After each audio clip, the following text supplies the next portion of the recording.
To kick things off, we have other people we know we've invited who promised to come as they filter in, but in the interest of the time and the time that's generously been given to us by our speakers and panelists, allow me to kick this off.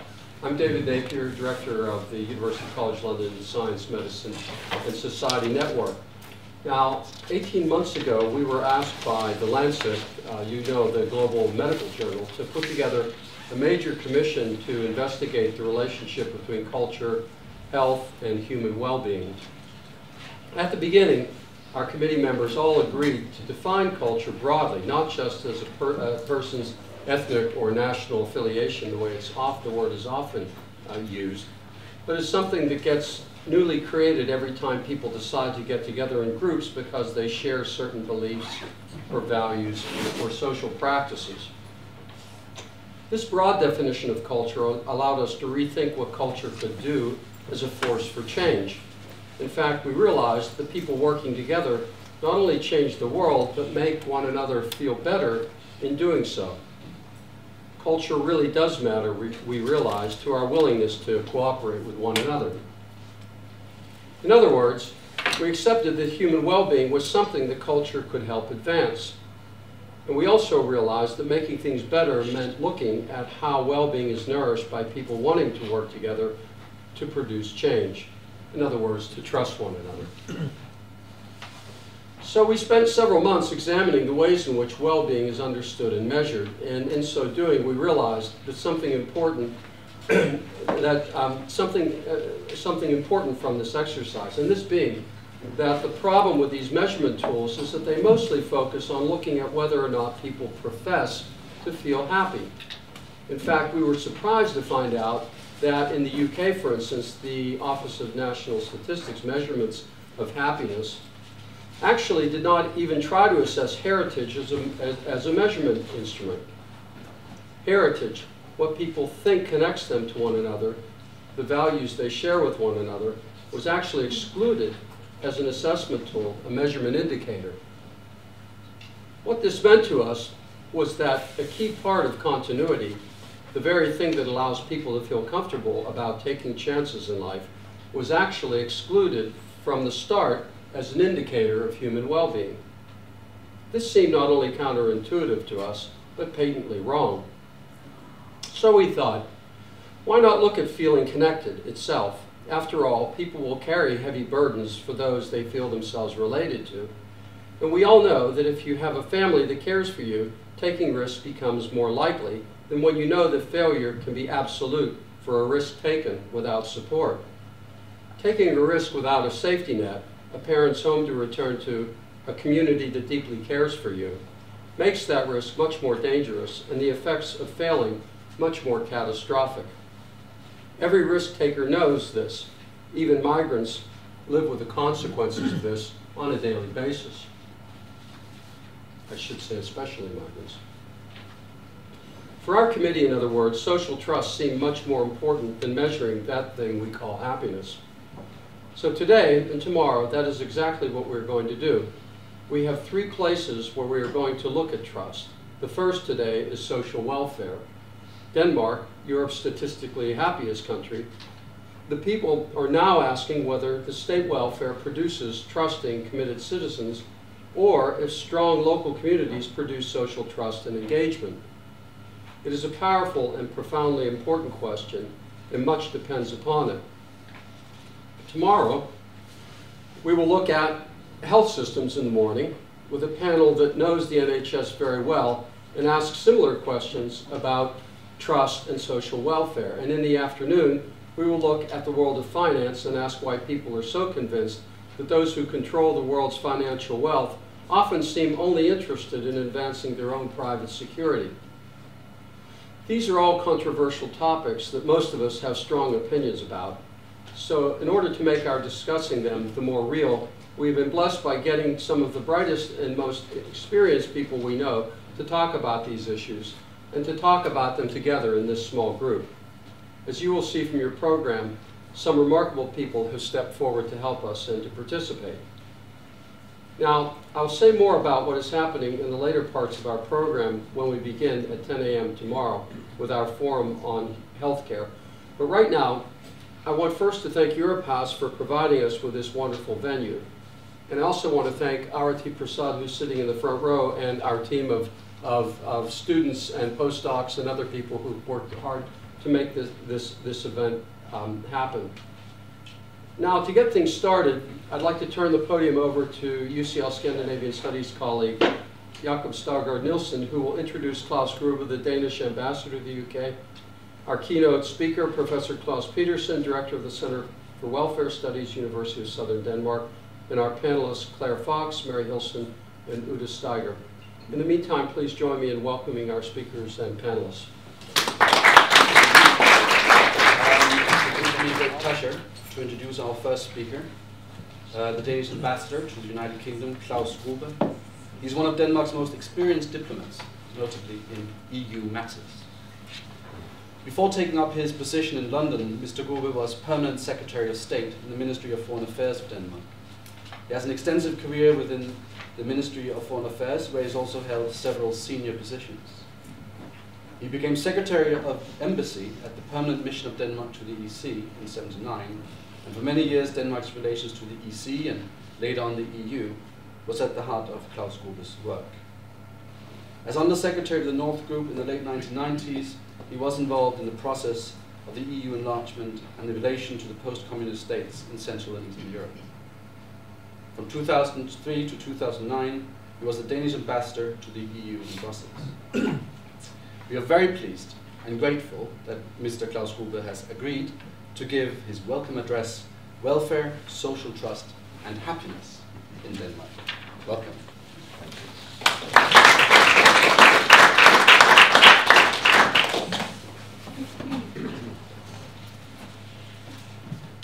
So thank you very much. But I'm delighted to see so many interesting speakers also gathered here at this forum at Europe House to discuss the significance of social trust.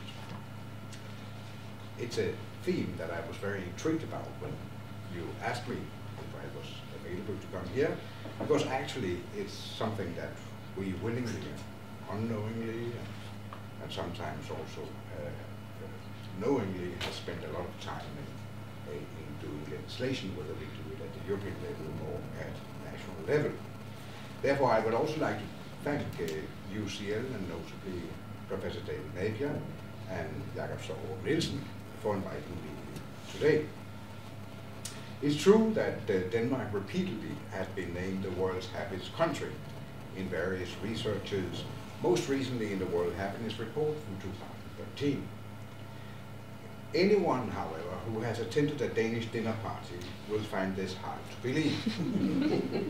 One of the Danes' favorite pastimes is doing what we call borge at borgers. In English it means to nag or to complain or to grumble. Personally, I prefer the term grumble. We love to grumble about the taxes, the prices, the workplace, the government, the local authorities, and not least the weather. So every time the Danes get a first place in the happiness surveys, no one is more surprised than the Danes themselves. How does then the people in a country that sees itself as a rather dissatisfied place become the happiest nation on the planet? Well, the Happiness Research Institutes, we also have one like that, in Copenhagen, suggest 8 reasons why. First, the work. Danish workplaces are generally characterized by high levels of autonomy and job quality, which are also contributing factors to happiness. According to a new research by Eurobarometer from April 2014, Denmark has the EU's happiest workforce. Secondly, there is the work-life balance. The ability to balance between work and family life is crucial for happiness. The Danes have time for a family and leisure alongside their careers and enjoy high levels of flexibility at work. 3 is about democracy. Denmark has a well-developed democracy with a high level of political participation, good governance, and a low level of corruption. This provides good conditions for implementing political reforms when needed.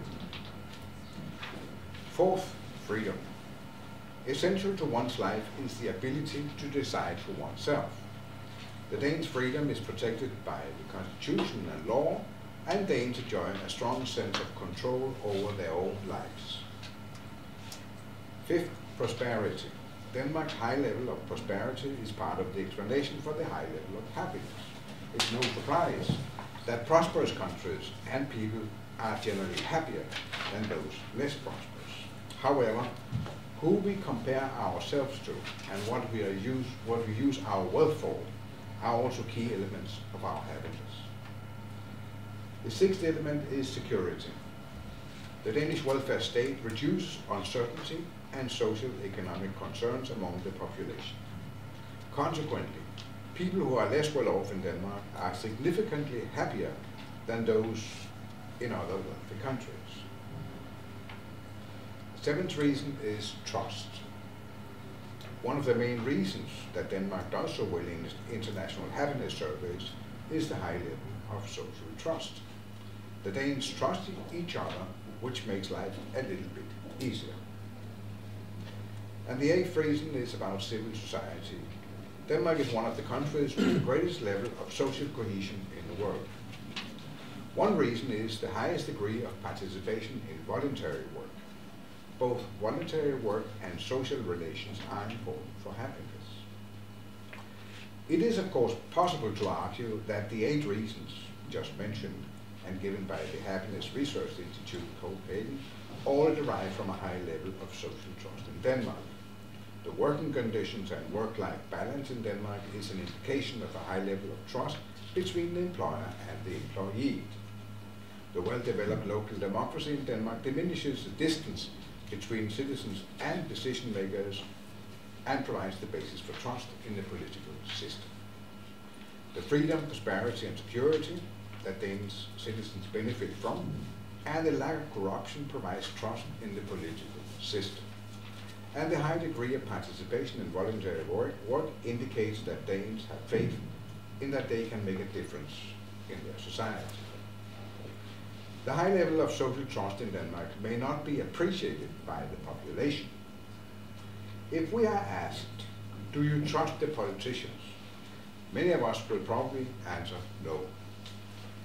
But if we are asked, which other countries would you rather live in, raise your children in, and grow old in than Denmark?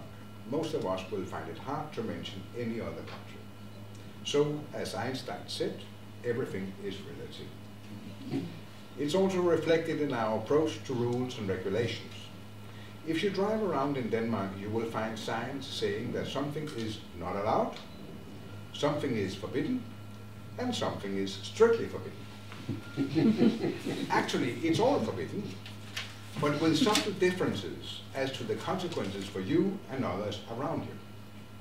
In other countries, you might find a more absolute way of regulation and signs, but people might disobey them anyway.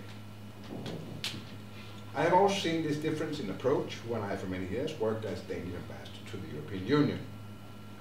European countries with less natural trust between authorities and people would prefer very strict EU regulation, bans and sanctions, as people probably in their countries might have more trust in the EU institutions than their own legislations, while other countries like Denmark would prefer a more flexible approach in order not to risk eroding the trust of the people. For many years, we did not generally use bans in Danish legislation, but expect people to follow the rules as a kind of common sense to the common good. But gradually, bans are sneaking in with a more individualistic tendencies in society and a wish by strong interest groups to interfere in other people's lives and habits, with legislation on, for instance, smoking bans. We Danes may be a grumpy lot, and foreigners might also find Denmark a rather boring place to be, but we generally trust each other. We will still like to grumble, of course. We don't love our politicians. We don't love people like me, civil servants, or our employers, but we may not even like them. But fundamentally, we trust them anyway, and we trust our authorities, even when we disagree with everything they say and do. The question is, of course, if this will continue to be the case and what we can do to ensure this. Social trust, in my opinion, is difficult to obtain. It is challenging to maintain, but it's very easy to destroy. I wish you all an interesting and enlightening symposium. I'm very eager to learn of the results of your symposium. And now I will pass the floor to Professor Claus Petersen. Thank you for your attention.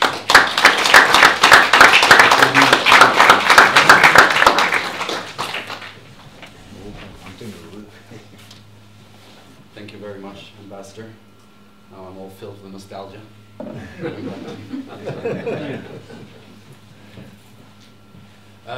Give me great pleasure to introduce our next speaker, our keynote speaker, Professor Claus Petersen. He's a historian and director of the Center for Welfare State Research at the University of Southern Denmark. He's the author and editor of several volumes concerned with the welfare state and welfare society, including a series of 4 co-edited books on the challenges, reforms, solutions, and values in the Danish welfare state. For an audience who might find Danish a bit hard to follow even after the lectures of the killing, Professor Petersen has co-edited the volumes In Experts We Trust, Knowledge, Politics and Bureaucracy in the Nordic Welfare States from 2010, Beyond Welfare State Models, Transnational Historical Perspectives on Social Policy, 2011, and in 2013 the anthology American Foundations and the European Welfare States. The greatest test of endurance and evidence of his commitment to untangling and communicating the long history and complex socio-political dynamics of the Danish welfare society has been as one of the lead editors of and contributors to the 6-volume History of the Danish Welfare Society, Dansk Velfærdshistorie. This is the most detailed mapping of the political, economic and social developments in 20th century Denmark. And I believe the final volume, which will take us up to our own time and maybe even beyond, will appear sometime this year. Professor Claus Petersen's keynote address, Does the Welfare State Produce Community, or Does Community Produce Social Welfare? Welcome, Claus Petersen. Yeah, thank you very much. I don't know if I'll break the social trust because I changed the title a little bit. So I think it was a good test. Now let's see if I can get this to work. So my problem is now basically you said had all my keywords and said all the points. So what I'll do is use some more words to say basically the same, but luckily I also have some pictures. And here we go. So I changed the title of my presentation here to Happily Married to the Welfare State, Citizens, Social Trust, and the State in Denmark/Norden. If I'm standing in the way of the picture because I'm moving, you just have to tell me. I'll try to be transparent. So what I'm going to talk about is the relationship between the welfare state and social trust as a focus. And I'll start off with a short kind of a couple of events that happened almost 10 years ago. In 1997, a Danish mother of a young child got arrested in New York City by the police for leaving her trolley with her child outside a cafe while she was in the cafe drinking a cup of coffee with some friends. In the US, this was considered neglect and bringing the child into danger. As a parallel to this, just 1 year before that, Hillary Clinton published a book, It Takes a Village and Other Lessons Children Learners, that idealized how in Copenhagen mothers could leave children sleeping outside cafes while enjoying the same cup of coffee and meeting up with friends. So actually, you could say if you go outside Danish cafes, it can be hard to find a good place to place your trolley in the summertime. So the difference between New York and Copenhagen is a lot of social trust, would be an argument. So here, just as an illustration book, the Danish mother actually published a book afterwards called The Worm in the Apple, a trolley in New York. So I guess it's kind of, there's a lot of fuss about it in the media and so on. So, here we go. Denmark and the other Nordic countries are often portrayed as success stories when it comes to welfare states, being both bigger and better than the rest of the world, when it comes to democracy, being more transparent, inclusive, having higher levels of trust in the state and so on, and also when it comes to social cohesion, with high levels of social trust, equality and tolerance. The Nordic countries normally do extremely well if it comes to measurement of happiness, social trust, quality of life, and all kind of welfare indicators. No matter if we measure by hard objective indicators, or if we use more subjective indicators, asking people how they feel actually about these matters. So Nordic countries always perform very well. They actually perform so well that a Finnish colleague of mine, Olli Kangas, once suggested that the international comparisons was a Nordic conspiracy. So let me take you on a short tour into this, give some illustrations of this Nordic conspiracy, just to show some numbers. I don't know, this is not very visible, I just realized now. This is the OECD data on social trust, where they compare a number of countries, and what you can see, basically the first 4 countries are the Nordic countries. And this is the OECD average. So that you find these very high levels of social trust in the Nordic countries. Another, I mean, the actual figures doesn't matter for my argument. So another way of illustrating this is looking at poverty and income distribution or equality. We also here we find that the Nordic countries perform very well, depending of course on your political attitude, but they are among the most equal countries in the world, and they're also among the countries in the world with the lowest poverty rates. If you go to another set of indicators, subjective indicators, where you actually ask people how they feel, here you can see Denmark is really performing really well. We believe we're having very good health. This is objectively not true. I mean, if we follow life expectancy. So, but even though we don't feel depressed, we are happy and satisfied. We don't have any problems to cope on present income. We do not feel fear in the neighborhood, and we have this high level of social trust. We can also find other kinds of indicators showing kind of similar things. This is the Global Gender Gap Index, compiling a number of indicators. And you can see, again, you have the Nordic countries at the top of the list, proving this conspiracy thesis very well. This is another one, UNICEF data on child welfare, child well-being, also compiling a number of different data. And again, we have the Nordic countries on the top of the list. So, the figures, they don't lie, as you just told us. Compared to most other countries, Denmark and other Nordic countries, Nordic welfare states have done very well. There's also the reason behind the positive image of the Danish or the Nordic model of society that is often found in international debates. From the Economist in February last year, claiming that the Nordic countries, the next supermodel to the immense popularity of Danish television fiction such as Borgen, as also Jakob mentioned in his presentation here. And I think maybe this even also explains the popularity and the success of the Nordic crime fiction and crime series. Because the fascination, I think there's a fascination with why so many people get killed in this apparent paradise on earth. And maybe there's also a certain thrill learning that behind the scene they also have evil criminal minds, a lot of problems, and alcoholisms, what have you. So I think that could be part of the explanation for the success. So strong institutions and high levels of social trust have also secured that the financial crisis from 2008 to a much less degree than most other countries have affected Nordic citizens. Now I got it mixed up here, we have to go with this one. Calculation based on Eurobarometer's self-reported well-being shows very high levels in Denmark and the other Nordic countries. So again, it's difficult. This is the Nordic countries up here. The dark line is the total population, and the lighter line is the unemployed population. And what is actually quite astonishing is that even among unemployed in the Nordic countries, they have more well-being, they report more well-being than in the average, the general population in most other European countries. It kind of is quite significant.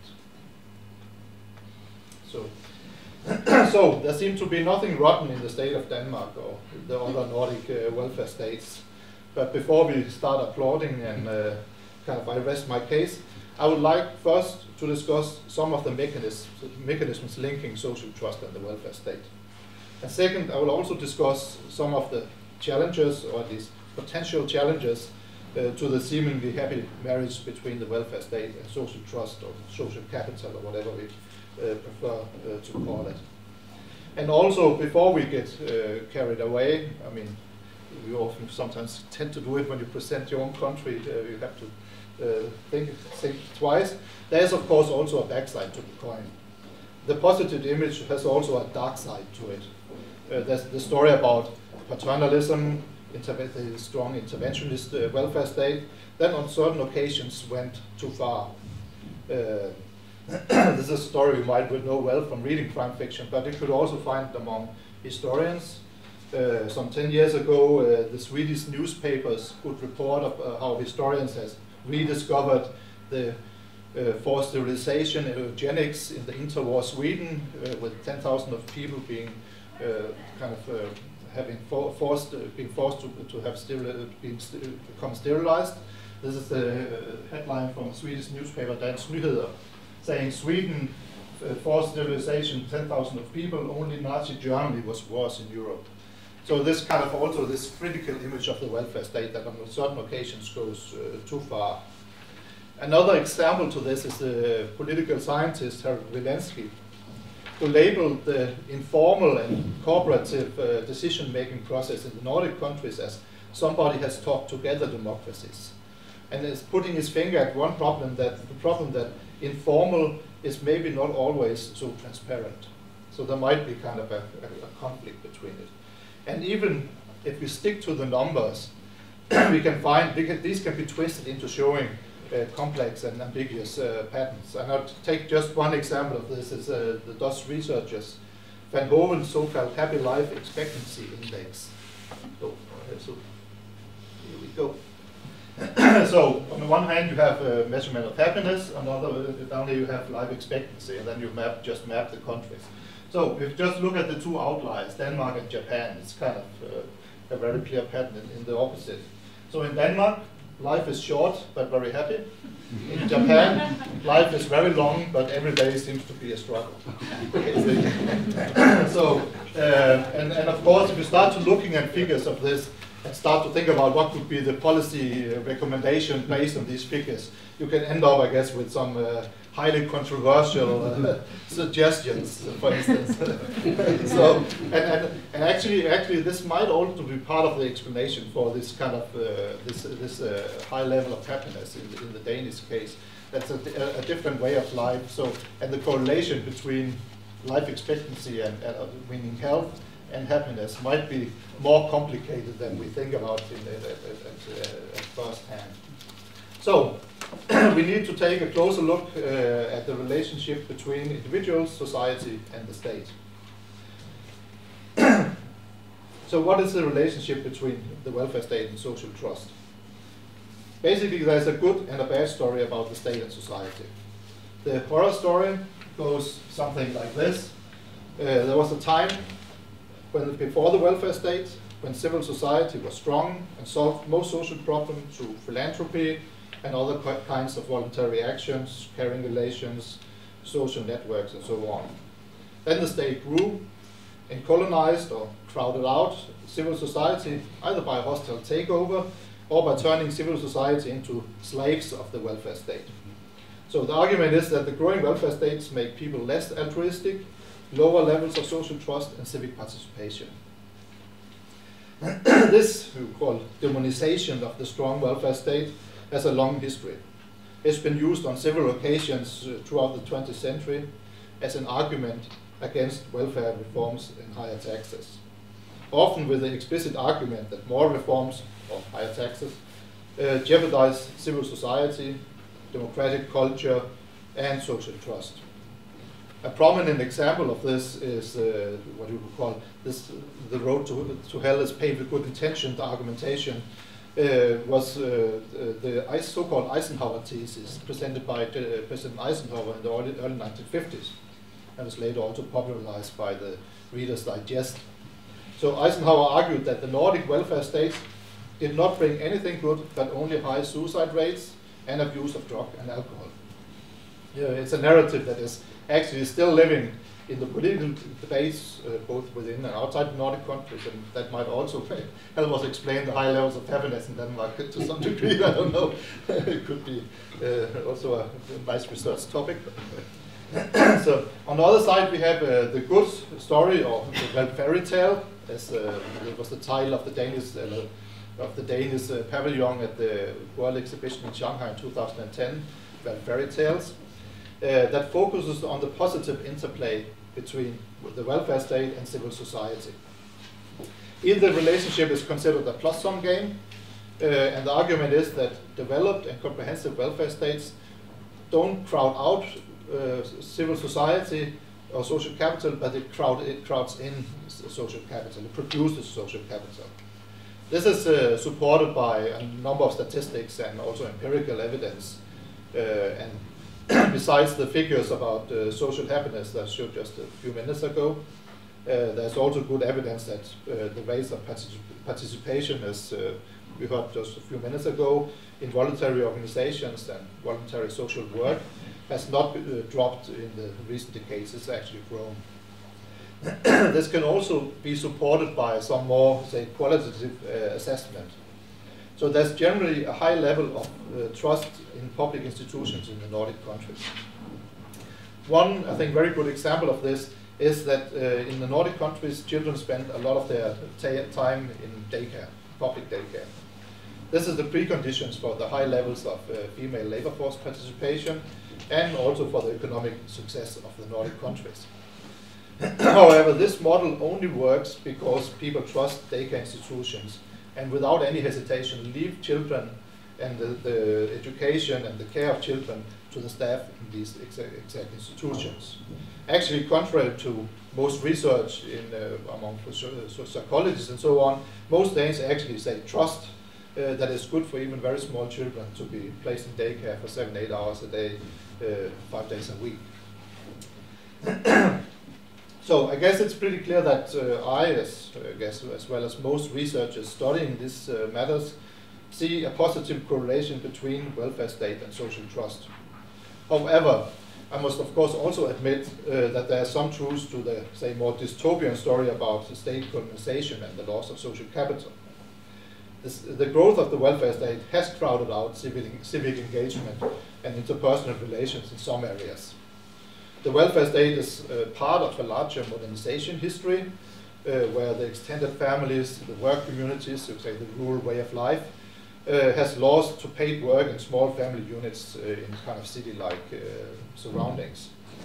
And needless to say, but I'll do it anyway, there's a limit to how much welfare a society can digest. So if the state becomes too big or too interventionist, then it might actually reverse this kind of positive relation. So it's not about choosing one of the sides, it's about getting the balance right, as we can see. One of my favorite records. So, in order to discuss social trust for the 21st century, we need to take a look at the actual mechanisms. Where does social trust come from? What is the relationship to the welfare state? One starting point could be to look at the social capital argument. It goes kind of in a stylized way, something like this. So, the point of departure, I'd say, the ideal situation is that everybody will gain from cooperation if everybody participates. But if you don't trust that everybody else will cooperate, it might become meaningless for yourself to do so. So if you don't trust others, it might actually be more rational to choose not to cooperate. And this means that the ideal situation that everybody will gain from it will only realize if you trust that everybody else will cooperate. And the problem is, of course, without this trust, we might end up in a social trap where everybody is worse off, even though we all knew we would be better off if we did cooperate. But the problem is, nobody wants to be the fool. And in this way, social trust becomes, say, the weak spot of societies. Let me just slide in a small footnote here, which is, I think is quite interesting. The Danish philosopher Knud Løgstrup, decades before social trust and social capital discussions took off in social science, presented actually a quite similar argument based on Christian ethics. In his book, The Ethical Demand, it was published in 1961 in Danish, and this is the English translation from probably some years later. He points out the problem that everybody knows that you should care for the other, you should love your neighbor.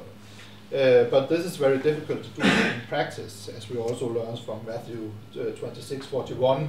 I quote, "The spirit is willing, but the flesh is weak." So Løgstrup, he argued then that the welfare state may actually be the solution to the problem, because by institutionalizing the ethical demand that people on each of us as members of a society.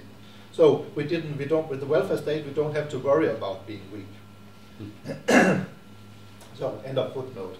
But I think this is actually quite interesting, because I think you will find similar discussion also in Britain. If you go back to some of the discussion in the 1920s, 30s and 40s, Bishop William Temple, also Beveridge, when he said here about voluntary actions and so on, was not so different actually from some of these thoughts. But analyzing the preconditions and or causal mechanisms behind social trust has been a growing research field over the last 1 or 2 decades. And I'll not go in detail with all this, the different studies, but try on a very general level to point out some findings that might have interest for our discussion here today. So, the existing research, they point out a number of important mechanisms, and some of them we have already heard about, but I'll go on anyway.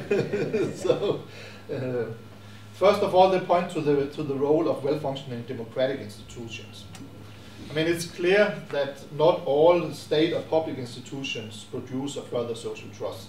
In authoritarian welfare states, most people will see the state as an enemy, and civil society will develop in opposition to the state. It's actually the whole concept of civil society comes from Eastern Europe, and with this kind of historical context. And so the characteristics and the norms of institutions play a very important role. And here it's often noticed that the Nordic countries are characterized by being strong and old democratic political cultures, low levels of corruption, high levels of participation, and that the core institutions of society are generally considered legitimate or trustworthy. Furthermore, some researchers have also pointed to the importance of individual experiences with public institutions. And in the Nordic welfare states, most people have a lifelong relationship to public institutions. You have hospitals, daycare, public schools, social security, public universities, employment in the public sector, elderly care, and I could go on and on and on. So it's actually from the cradle to the grave, basically. You are always in contact with these institutions. And positive personal experiences create higher levels of trust, and overall surveys shows very high levels of user satisfaction when it comes to public institutions in Denmark. I mean, we have, of course, scandals popping up here and there, but overall the surveys show a very high and very solid Another important factor, mechanism, is the local organizations and civic engagement. So this is the Putnam argument that local organizations, I mean everything from sports over politics to birth watching or stamp collectors, produce strong social norms and social capital. The argument is that social trust grows from the below. This perspective, of course, also easily leads to the fear for crowding out, that strong and comprehensive welfare state will threaten this production of social trust from below. However, as already mentioned, the Nordic welfare states do not leave much empirical evidence for such a scenario. I mean, first we have the studies document that the number of Danes involved in these organizations has been growing over the last 3 decades. And second, there has, from very early on, been established a very close collaboration between voluntary organizations and the state and municipalities. But even without this crowding out thesis, there's still an important argument left about the importance of civil society. Another mechanism or factor is economic performance and inequality. So there seems to be a positive correlation between wealth and social trust, both on the general level, so richer countries feature more social trust, and on the individual level. And you could also say to some degree that it's vice versa, that social trust in some cases can produce growth. So the much celebrated Danish model of flexicurity, for instance, it was kind of featured in the 1990s and the early 2000s, was relying on this kind of that the state provided some kind of security that enabled people to be flexible or be risk-taking, as you mentioned in your presentation here at the opening of the seminar. But I think what is maybe more important is probably the level of inequality. Because here there seems to be a clear negative relationship. So higher inequality leads to less social trust. I mean, the mechanisms behind this is that inequality deepens the differences between social groups, not only in economic terms, but also in social and cultural terms. So societies becomes more segmented and more heterogeneous. And if you look at segmentation, this might not only be the result, of course, of economic inequality. There's also other factors at stake. The Norwegian social scientist Stein Rokkan famously, like 50 years ago, pointed out 3 sets of cleavages that defined political conflict lines in European societies. The one is economic, so workers against capital. The other one is spatial, center, periphery, or urban, rural. And the third is religion, the church versus secularism. And I think it would be fair to say that the deeper these political cleavages, the less social trust are produced. And it's quite noteworthy that in this respect the Nordic countries have been historically homogeneous in terms of religion, ethnicity, and also in class. When we come to religion, I mean, all Nordic citizens, they have the state church, Lutheran state church. You have, when it comes to ethnicity, the former British ambassador of England, Sir James Mellon, in his 1992 book on Danish society, described Denmark in the following way: Danes are not a nation, they are a tribe. And his argument was that exactly this way of this was the key to understanding the high level of social trust in Denmark, and maybe also a lot of other things, recent politics, it could be. And also, if it comes to class, that even though the Nordic countries, of course, have political parties and political controversies, these are historically framed by the broad political compromises on the labor market and between leading political forces in the early decades of the 20th century. So they have a strong, this kind of consensus tradition built into politics. So even though things are going pretty well in the Nordic countries, there's no dramatic sign of drops in social trust or perceived happiness, I think there are some general or structural tendencies that gives cause for some, say, more or less alarmist visions of the future. So time does not allow for detailed discussions or bringing forth a lot of empirical evidence. So what I'll do is just quickly browse through this list of what I see as at least problematic or challenging trends. One trend is inequality. Inequality is on the rise, and this might at least be illustrated by the whole international buzz around Thomas Piketty's best-selling analysis in Capital in the 21st Century, published earlier this year, which also in the Nordic countries have attracted attention, and also in the Nordic countries you see signs of growing inequality on several dimensions. Another trend is segmentation. As already mentioned, I'll actually give a couple of more examples later.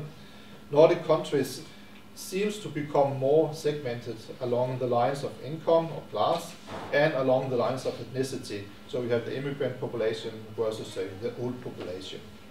This can be illustrated quite nicely, I don't know if it's nicely, but it can be illustrated by the growth of anti-immigration parties in Denmark, Norway, and Finland, and also by the riots in the Swedish suburbs, I think it was last year.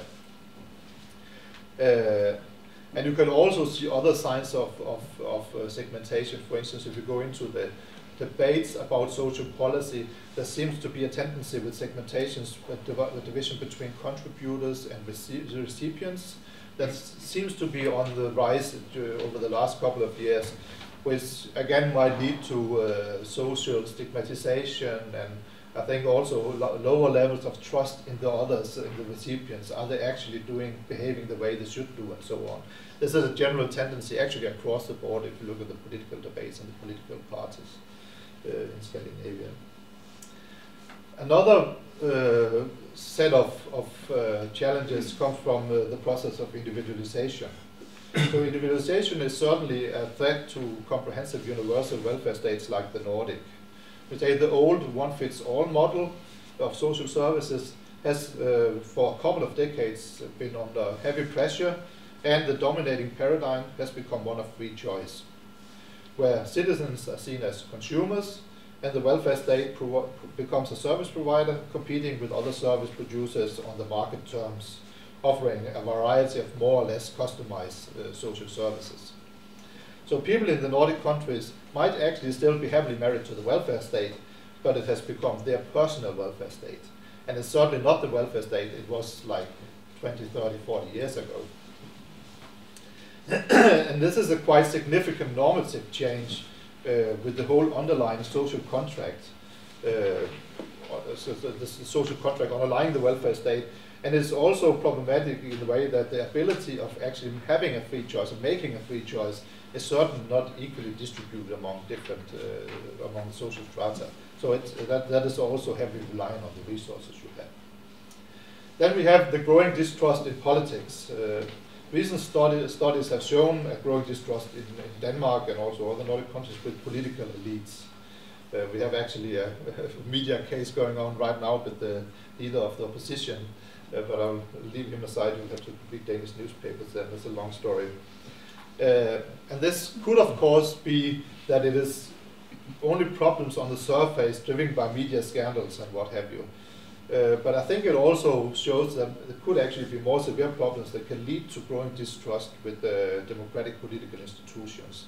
I mean, I think you can see the tendency actually quite clearly if you look at the debates about the European elections right now and the way people think about them. And I think, I mean, this kind of debate will, I don't know if it will trickle down, but it will be quite similar also on national and local level, this similar set of problems. Then we have welfare retrenchment and restructuring. So the Nordic welfare states are certainly still alive and kicking, but they, as I said, not longer the same the welfare states of the 1970s. The last 2-3 decades have been characterized by welfare state restructuring and retrenchment. And an important element in this process of restructuring, or whatever you prefer to call it, has been the redrawing of the borderlines between state and society. And it's actually, I think, to some degree unclear what will actually be the long-term consequences of this. So if you believe that there's a positive relationship between welfare state and social trust, changing the one side of the equation will have some effect also for social trust.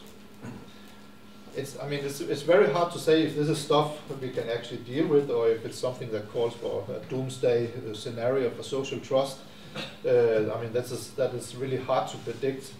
Certainly there are places where that is much worse off than in the Nordic countries. I mean, we won't have to look to Southern Europe and so on.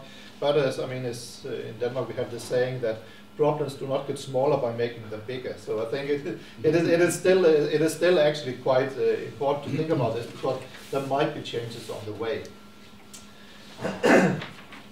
So, in the last section of my talk, I will try to take a look at how this looks on the local level in Denmark. Over the last decades, there's been several attempts to renegotiate the terms of the happy marriage to the welfare state. That is very much about using and producing social trust, mainly on the local level. So this is a discussion that this goes back 2 or 3 decades back in time. Both the conservative governments of the 1980s and the social democratic governments of the 1990s did, at least historically, put strong emphasis on empowering civil society and voluntary action. Despite ideological differences, both parties saw this as a key element in rethinking and reviving the welfare state. And several programs were set up, research were initiated on the so-called third sector and how people could take more responsibility and contribute. But the results were quite limited. This was mainly because the discussion became part of a larger discussion about reducing the welfare state that also involved privatization, marketization, and welfare state retrenchment. It meant that most people saw the focus on voluntarism mainly as just another cost-saving strategy.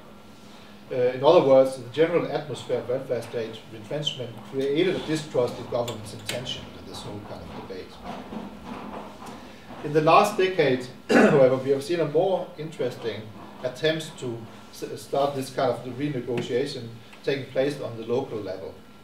A survey in 2012 showed that a vast majority of local politicians believed that voluntary work was a precondition for securing the future welfare society.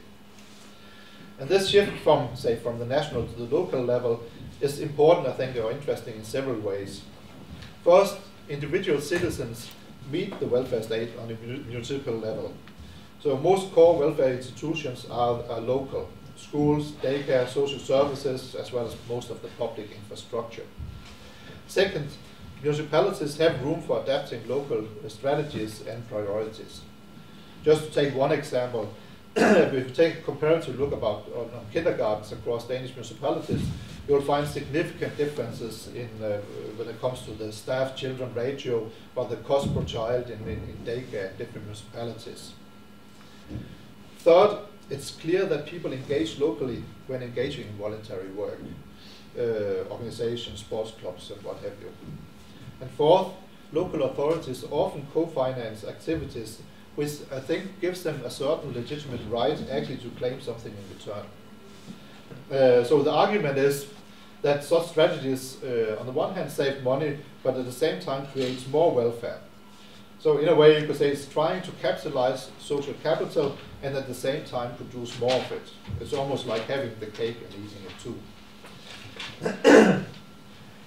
It's very hard to predict if this will succeed, and I mean how far it will succeed, because I think there are several obvious challenges or issues that pops up.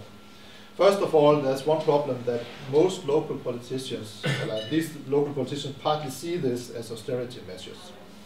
I mean, this is explicitly stated, for instance, in the municipality of Odense when they talk about this new reality, new welfare.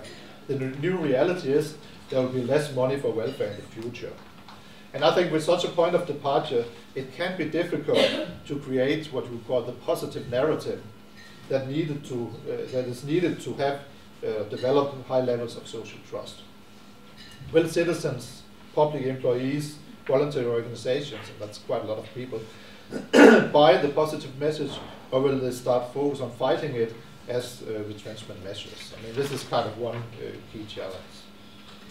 Another set of problem is that these changes might challenge core institutional characteristics and values of the Danish welfare state, especially the tradition of universalism. I mean, that all citizens are enrolled or included in the same program. There's good evidence that universal institutions have a positive relation to social trust. Everybody meets everybody on equal terms, you could say. And the problem is, will the changing borderlines between states, society, and individuals affect social trust? Take the school system as an example. Here we are already facing problems. More and more children, or rather their parents, opt out of the public schools and enter private schools. Today it's around 60% and it's growing. These are generally the parents with the most resources. Not only do we need the economic capital to pay the top-up fee charged by a private school, but you also need the cultural capital to enter the school and actually to make the choice that you are opting out of the public school systems. And even worse, strong parents not opting for private schools, often attend schools in districts with only upper middle class children. This segmentation is both social and ethnic. In my youngest daughter's class, it's a private school, there's only one girl with immigrant background. In other schools in Odense, there are 98%. This leads to segmentation, where the idea that in the public school you meet all social groups in society becomes just a romantic ideal. Similar tendencies can be found also in other universal core institutions of the welfare state, the health sector, the pension system, and you can go on. And I see a risk with this kind of, say, stakeholder strategy might produce more local loyalties. So it's my school, it's my park, it's my street that kind of I care about. And again, I think this kind of segmented social solidarity can have outcomes that actually that split rather than unite people. Third, there's a problem of inequality. So growing inequality is generally bad for social trust. But the strategies for a new relationship might actually multiply the problems by creating more diversity. I think it's hard to argue against citizens' participation in their school, their local community, the local park, and so on. But if you want people to take more responsibility towards your local community, I mean, changing the borderlines between public and private responsibilities, it's also clear that what you chip in, or at least what you can chip in, depends on your capital, both in economic, social, and cultural terms. So I could easily take over history teaching in my daughter's school. Yeah, I mean, even though I work quite a lot, my hours are pretty flexible. At least my family might not always agree, but in theory they are. And my local community is also very nice. It's well-educated people with whom I can quite easily socialize. But in other parts of town, of course, the picture looks quite different. Here they have people with fewer resources, less flexibility, and more problems to solve. So I see a risk that these efforts can actually result in growing inequality and splitting rather than uniting. And this of course could politically be countered by withdrawing the borderlines in some kind of asymmetrical way, or redistributive way, where we put higher demands on the strong groups and focus on empowering the weaker ones. And I mean, if you look at some of the policy documents from these cities trying to renegotiate this whole kind of marriage deal, you can find that they often mention and discuss these kind of issues. But the problem is, I mean, if you know politics, they might be very hard to achieve. Local politicians often tend to represent the strong and vocal upper middle class at the end of the day. So, I will go just a brief conclusion.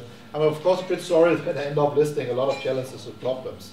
Actually, this is not my ambition. My ambition here was not to present a very dystopian scenario about the end of the welfare state or the end of society. My message is more that these are very complicated matters. I mean, we should certainly look at ways of organizing societies so they create social trust. I mean, this is a win-win situation, both in terms of individual welfare, economic terms, and also social stability, international competitiveness, and so on. And as demonstrated in the beginning of my presentation, we are far from the dystopian tendencies or scenarios in Denmark and other Nordic countries, where things might look worse and more bleak in other European countries. So there's still hope for social trust in the 21st century.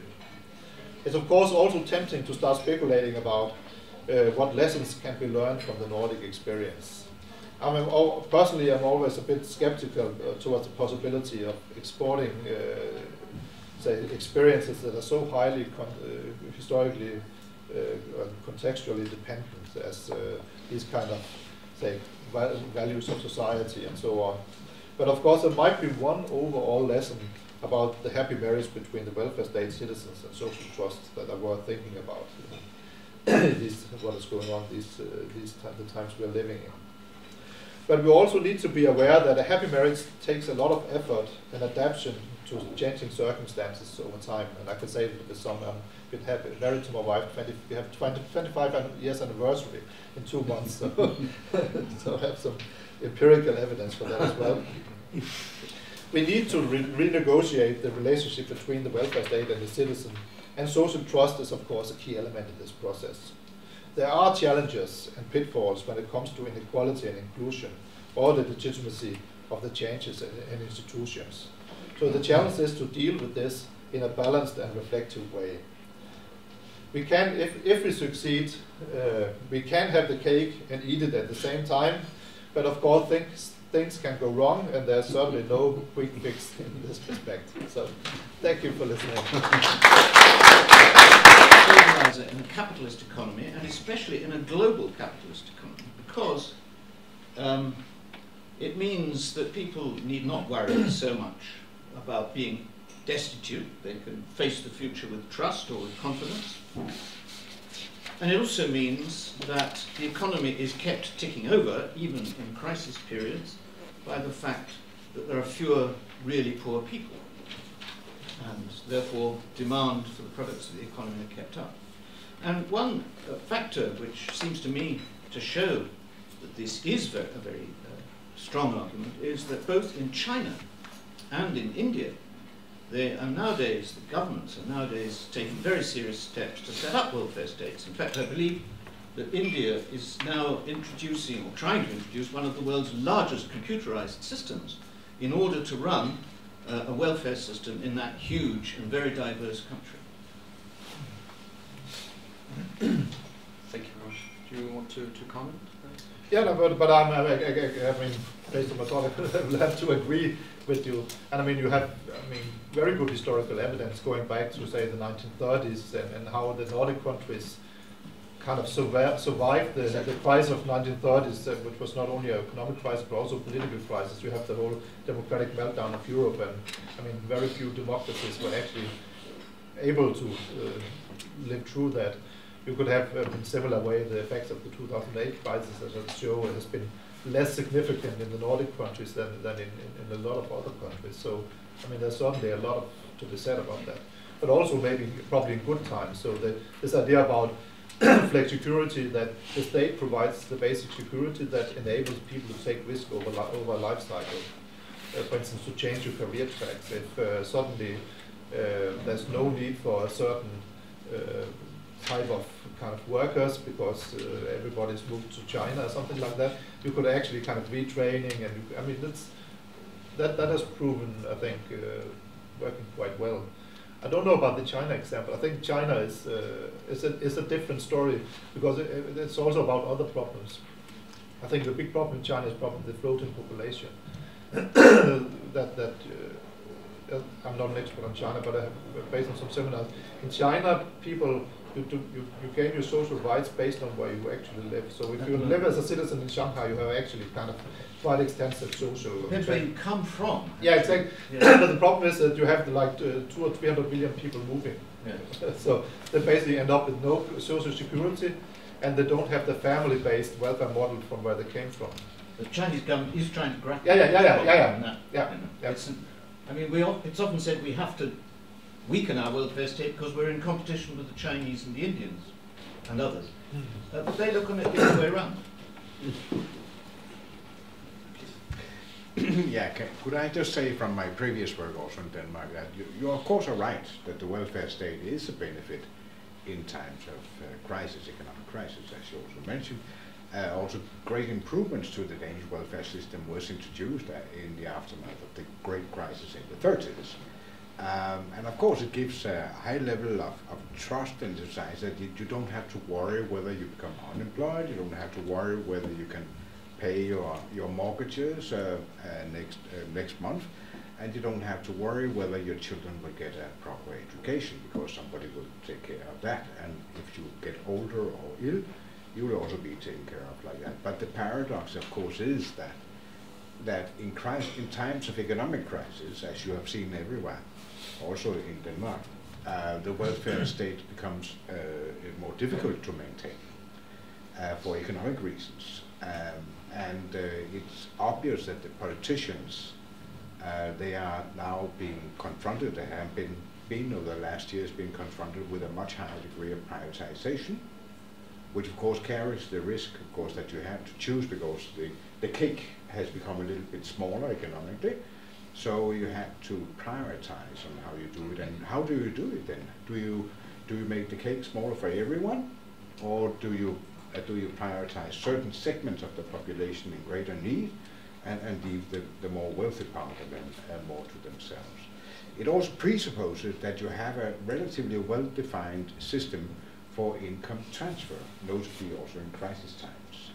And again, I would like to also reiterate what I said before. I still believe also you have to maintain also a system with very low corruption in the management of the taxpayers' money. Otherwise, I don't think the taxpayers will willingly give you the money and distribute So, but it's, and I think all politicians in all European countries have found it more difficult to maintain also a proper social balance in these years of economic downturn, which we can only hope, of course, is now nearing its end. Thank you very much. The question down there. We do design-led research into products and services. Very interested in the debate and examples that you brought across from Denmark. We see in developing technologies and services quite a lot of fear of new technologies coming on, and I can see parallels with what you were saying. It's you know, the kind of third state kind of positivism being seen as austerity measures. And I was just wondering your findings from that in Denmark about how well do you think, if you could go into a bit more detail on some of those findings, and also any evidence that those things will also be true in other states in Europe. How well do those findings travel? I couldn't really hear the first part of it. Sorry. So I was thinking about when you were talking about the positivism of bringing in voluntary organisations, and then being seen as wider population as being austerity measures. Yeah. So a distrust starts to develop immediately. I mean, we think quite a lot about developing services which use technology. So you have a double problem. You're introducing technology that people have a distrust of because it's replacing their interaction with people. And then you're also trying to bring third parties in, or volunteer organisations in place of the welfare state. So there's a distrust of that as seen as austerity measures. So I was just wondering that the findings that you had in Denmark, I mean, we were talking predominantly about that, about whether those findings translate well or to overcome those problems, whether that translates well to other European countries. That's a good question. So, I mean, the technology question is quite interesting because, I mean, that has been raised as one of the ways of, say, kind of saving the costly social services. But the debate has this kind of double. On one hand, technology can kind of empower people. So you don't have to be spoon-fed by a person, but you could actually maybe do it yourself, which of course is kind of emancipatory in some.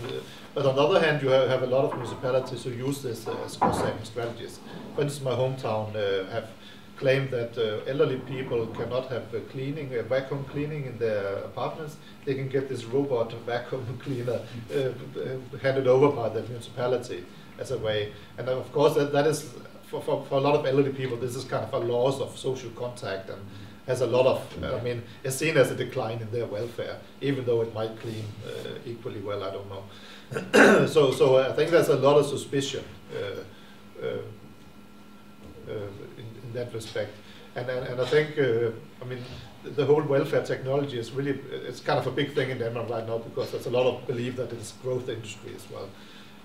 And I think they have fairly no idea about this kind of human technology interface and what is actually going on and how it's related to, say, values and norms and traditions and so on in society. I mean, I've been discussing with some of the people in the technology department, and they have, I would say, basically don't have a clue about this. And I think this will be very important if they want to have a success and see this as a kind of a. Question here. Please. Thank you. I'm Steve Dissart, a long-time corporate communications person, but now I'm a consulting firm. And I teach also at the City University in New York. And I'll be a grandfather, first of all, say for the first time in August. And I won't even go 2 feet from the baby stroller. You wouldn't do that. We're struggling right now in the States with the first attempt at universalized medical care. And it's created tremendous strife. And the politicians who supported it expect to be heavily attacked in the fall in our mid-year elections. What I'm curious is your feelings on the impact of the history of a nation on how far it can move towards a welfare state or not. Yeah, please. Okay. I think my argument would be that the history plays a very important role. I mean, this kind of this relationship between state and society is not something that kind of drops down, or you can just invent overnight. I mean, it takes centuries, I guess. So I mean, the history of say, the Danish state culture, at least you have to go 2 or 3 centuries back in time really to fully understand that. And I think it's quite, I mean, I've done some comparative discussion with American colleagues about the concept state in Denmark and Europe and the US, and it's quite obvious, I mean, that you kind of awake totally different connotations. Just one illustration of this, for instance, in Danish language and all Scandinavian languages, you can differ, maybe not Finnish, but Mary will have to correct you on that. You can change between state and society in a sentence without people making notice of it. I mean, you can blend it, and nobody will care about it. In most, I mean, if you discuss with an American, I mean, these are two, maybe not opposite, but at least very different things. And I think that illustrates this kind of belief or trust in the state, a relaxed way, or maybe naive way, some would say. And that is, of course, kind of the result of a long history. I'm curious to find out how Denmark has been trying to fight the difficulties of community engagement in a multicultural society. As well, obviously that applies to the rest of the world these days. We are globalized. And I wonder how you deal with that. Not you, obviously. No, but I think that this is going to be one of the big challenges. I mean, I have a project with a colleague who's the head nurse in the Medicine Center for Immigrant Medicine, Center for Immigrant Medicine, which is placed in Vollsmose, which is an area, the area in my town where there's kind of the highest concentration of immigrants. I mean, Danish cities are very kind of segmented in that way, and she has kind of tried to deal with them, and it raises a lot of problems, kind of their relationship with the state, for instance. Often they come with a kind of a different historical tradition, where the state has been oppressive, or maybe a lot of them have maybe been fleeing from the state as refugees and so on. And also the way that the Danish welfare state treat immigrants. She has, for instance, this kind of saying that if an immigrant enters the health system, he or she is treated like a child, the way the communication and so on. So there is a lot of problems that are only starting to pop up now. I mean, there's also discussion about do we need to have elderly homes that are kind of organized especially for different kind of immigrant groups, because they might have other kinds of qualities of life and so on. And so we have the discussion on the one hand. On the other hand, as some of you will maybe also have noticed from the media, I mean, the immigration debate on immigration in Denmark is also quite heated. I mean, if we want to make some kind of more diverse policies, this is often also attacked politically and becomes quite difficult.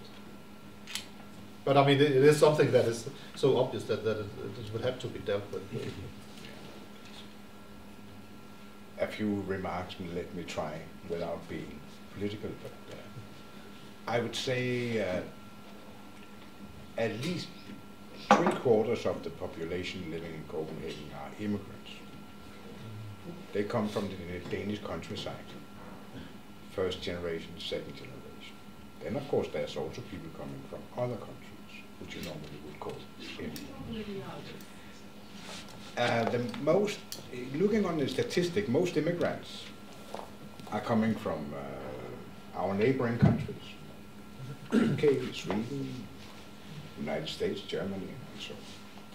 So when you discuss these issues, I think it's also have to be borne in mind that you have to distinguish between those immigrants who easily assimilate into the society and those who have greater difficulties with doing so. And I think it's also a question of education, and social integration, and the way you want to live your life. So it's relatively complex. But what we can see now, if you take the European Parliament elections now, and I think when we come to the general elections sometime next year, you will see many with a multi-ethnic background standing for election option. And already now in the Danish Parliament, we have quite a substantial number of people with a multi-ethnic background. Denmark is a trading country, and we traditionally, over many hundreds of years, have been used to have a high degree of immigration. But now, of course, as you rightly say, it's giving rise to some difficulties in the political debate. But trying to be a diplomat, I would also like to add that it's also because somebody wants to have the debate. And Thank you you. can see the same pattern in other countries. Thank you very much. We have 3 or 4 questions in the bill, and we have 10 minutes to go at the top. So it was you first. Just really quickly. I think to sort of bring it back to the America, going into the welfare state, I feel like the biggest problem with that is more of like a cosmological and ideological issue. Because if you look this historically, as you were saying, we have sort of this issue that like we promote philosophers that are saying that humans are naturally self-interested. And I feel like that's sort of like the paradigm that we're like America's living in now. So what would you say is like the ideology in Denmark, or is there a different one going on day to day? I think it's a tricky question. On the one hand, you could say that there's this kind of strong tradition of, say, social democratic, solidaristic thinking and so on. But I also have a Swedish colleague who has developed what he called the Swedish theory of love, where he talk about this, what he calls statist individualism. So what is quite interesting is with the Danish, the Nordic welfare state, that it's also is very much focused on the individuals. So we give benefits to individuals and not to families, for instance. So I mean, in this way, that's also the history of why it's been empowering for women and so on. And he has this, the theory, the Swedish theory of love, which is that in Scandinavian countries, you cannot believe that people really love each other unless both parties are able to leave the relationship. So they cannot be economically dependent on each other, basically. And so his idea is that actually that the Nordic welfare states is probably the most individualistic countries, societies in the world. But of course, you could also write the history about kind of social democratic thinking and how that has affected the development of welfare states. Yeah. Swedish philosophy of love. That's good. David, Am I the last? No, there's 2 more. Well, let's take the 2 and then I'll. So I just have to ask you and Macmillan. I'd like to ask whether the outsourcing of core social services to private contractors, corporate contractors, very often with limited liability, whether that's seen in Nordic context. And I appreciate that you've talked about the Nordic context as if it was in some sense a single context.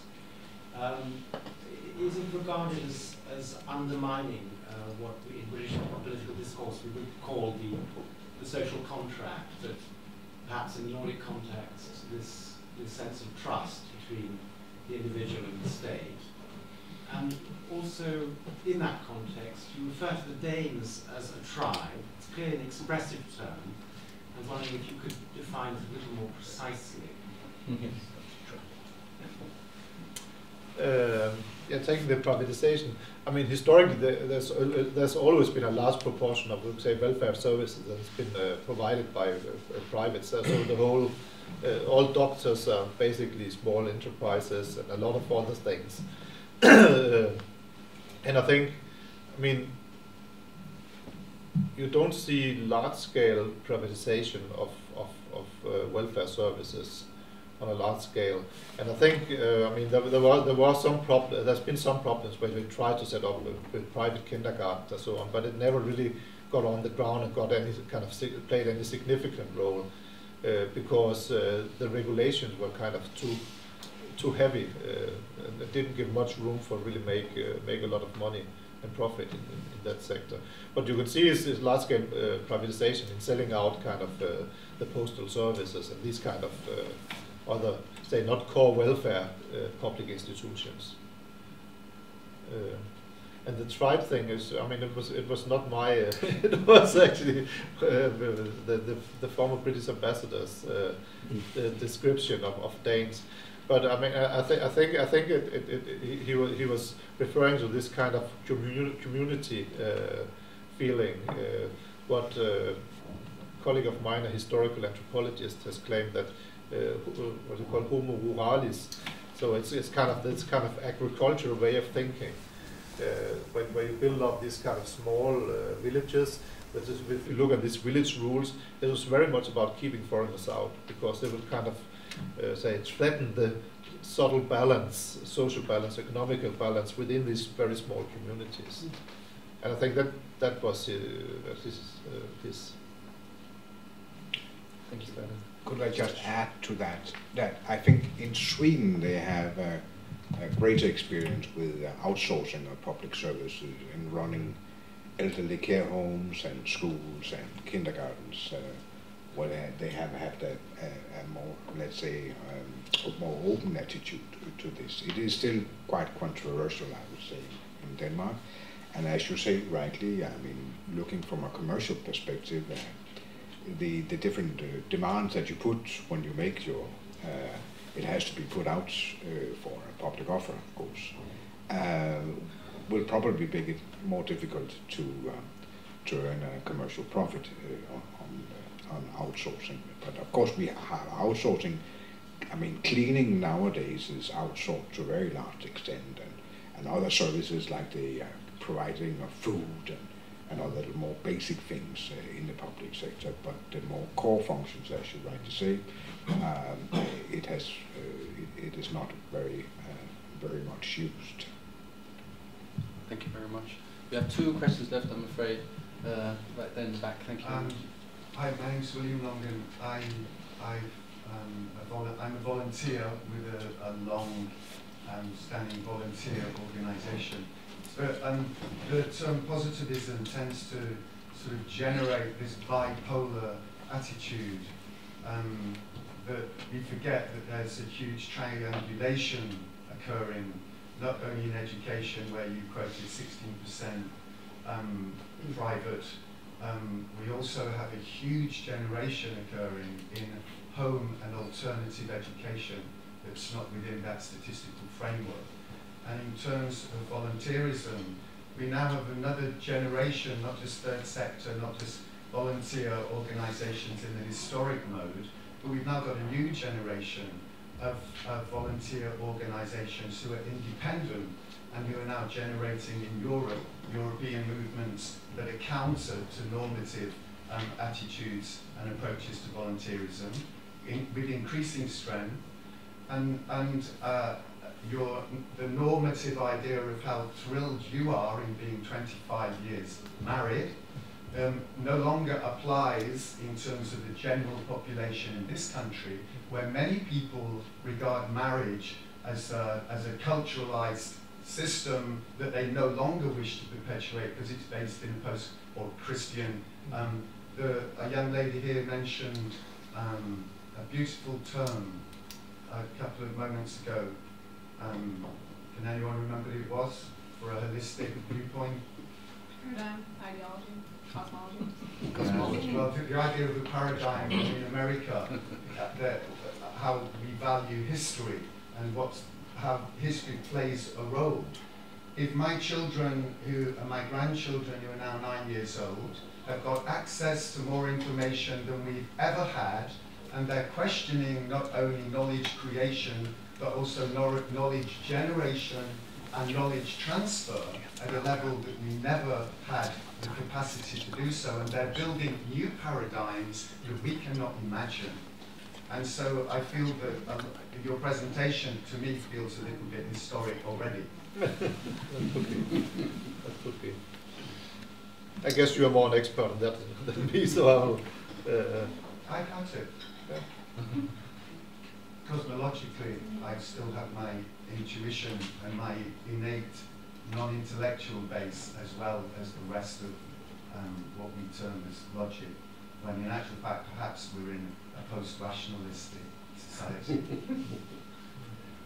Thank you very much for that. Our last question, David. Well, first of all, I'm very taken by both of your talks, Ambassador Grube and Professor Peterson. I have 2 comments, and I don't know whether these are perhaps more appropriate for the following discussion, but I'd just like to raise them now, because one of the things that emerges very powerfully from both of your talks is the question of the value or the possibility of what David Cameron commonly calls the big society.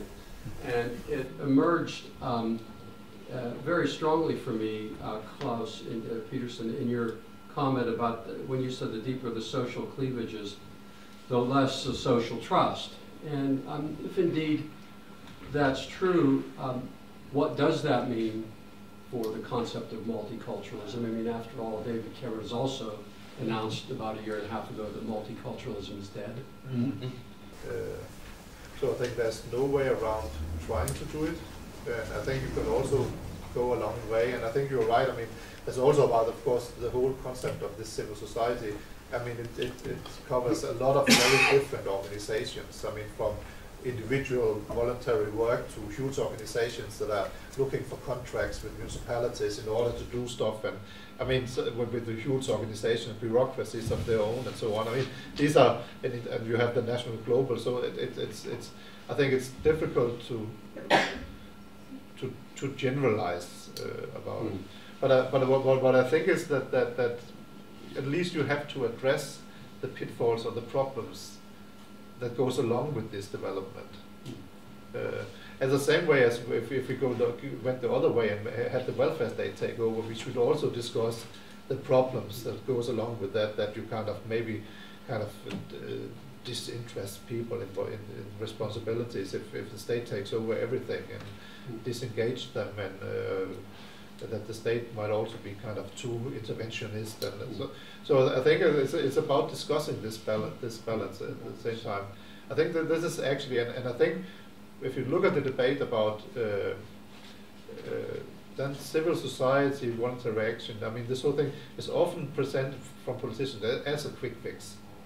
It's easy to throw in, it doesn't cost so much compared to building up kind of other kinds of institutions, but they really don't engage all the problems associated with them and the limitations and so on. And I think the distributional effects. So it's well beyond the duration of political careers, and yeah, indeed our own lives for that matter. Yeah.